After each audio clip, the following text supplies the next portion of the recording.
Hello mga Lods, ito na naman si Inday Bagat, ang iyong open-minded vlog.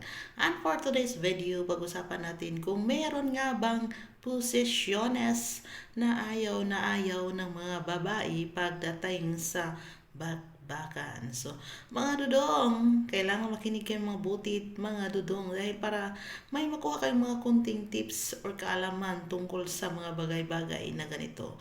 So, disclaimer, hindi pa ako isang doktor, hindi pa ako isang ano. Ako po ay based on my experience, based on sa aking pagmamarites, ang mga tinatalakay o sinasabi ko sa video na to.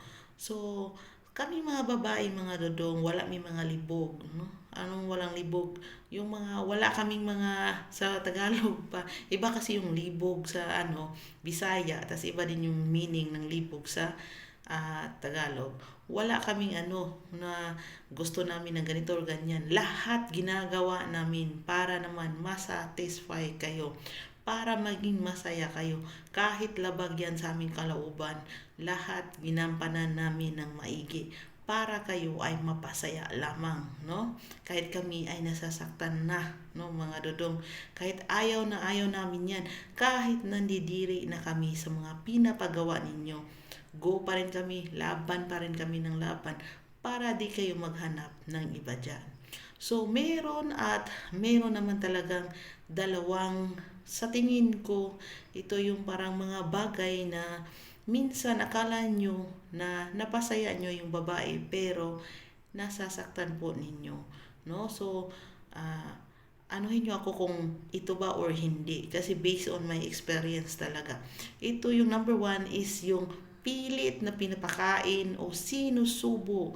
Yung tinatawag nating kuan dyan, jumbo hotdog dyan na para bang pilit na ginaganong-ganong talaga na parang sinasabutan yung ulo mo na iduot mo talaga ng todo. No, meron po kasi mga lalaki na ganyan. Bakit kayo ganyan? Iwan ko sa inyo.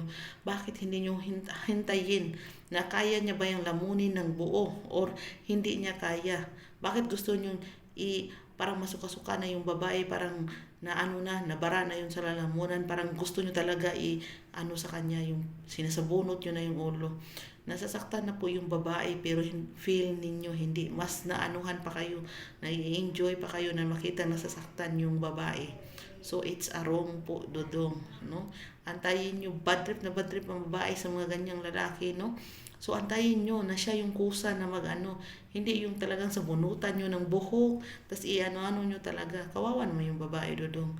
So number two, ito yung, kasi dalawa lang sinasabi ko, number two is yung tinatawag na yung kinakain mo yung bibingka. While kinakain mo yung bibingka, pinapasok mo yung kuan dyan.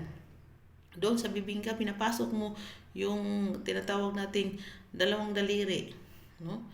Akala mo na nagugustuhan yan ng babae. Hindi. Lalong-lalo na wala kang pang-nail cutter. No? Madumi yung kuko mo at pinapasok mo yun doon. Hindi po yan siya nagagandahan. No? Nasasaktan po siya. Kahit nag-nail cutter pa kayo, nasasaktan pa rin. Kasi hindi kayo marunong tinatawag natin, stimulate. No?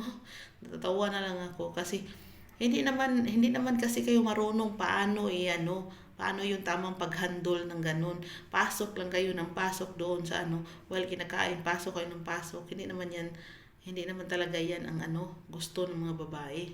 So sana may nakuha kayong kunting tips dito.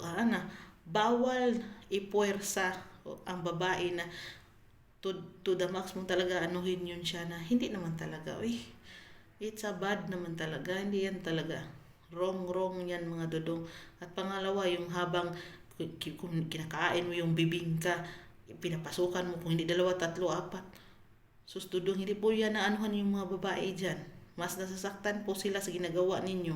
Lalong-lalo na hindi kayo marunong dyan. Kung saan ba banda, kung paano ba ipamamasahe ng ganun, no? Yung massage ng ganun, no?